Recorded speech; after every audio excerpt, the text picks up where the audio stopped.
Кембрижийн их сургуульд өссөн учраас дараагийн нэгдсэн хаалга бол үндэстэн дамнсан Rio Tinto гэдэг корпорацид ажиллах боломж гарсан.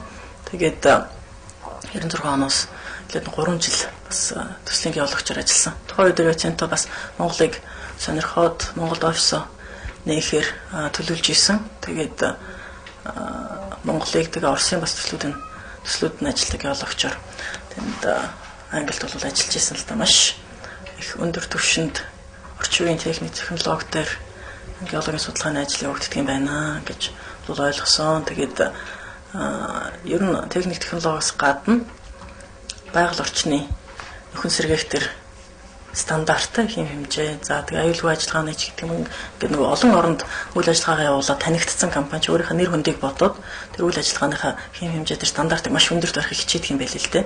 Тэгээд ч ер нь их чадaltaй хүмүүс ажилладаг. Тэгээд тэр бол бас их том завшаан болсон гэж бол би боддог. Ер нь бол би 1992 онд анх Кембрижд байхдаа Rio Tinto-гийнхантай ажиллаж ирсэн. Тэгээ бас жижигхэн сонин түүх ярихад 91 онд анх Кембрижд очиод тэгээд 92 онд зуны хамралтаар Монголд ирэх гэж бодоо. Тэгээ оюутан чинь мөнгө багтай, цалин багтай. Тэгээд онгоцныхаа билетийг яаж олдох юм блэ гэж бодоод Rio Tinto гэж компанийн Монголд явах гэж сонсоод тэгээд тийш уццсан л да.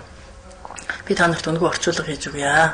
Та нар миний зүгээр онгоцны билетийг л даагаад өгөөч гэд. Тэгээд онгоцны билетээ өнгөө даалгаад тэгтээ 3-7 хоног орчуулга хийхдээ бол маш их юм сурч мэдсэн. Тэгээд 92 оноос хойш ер нь цагаар орчуулга ялангуяа Орос тухайн үед 92 оноос хойш тэгээд 96 хүртэл бас 96 хүртэл Монголд тэдэлэн бас үйл ажиллагаа явуулаагүй. Тэр үед нь бол бас Оросын төслүүд дээр нь оюутан байхдаа бас аспирантур байхдаа орчуулга хийх орлого олох гэх юм Rio Tinto-тай хийж байгаа. Тэгээд сүүлд нэг албан ёсоор ажилт бол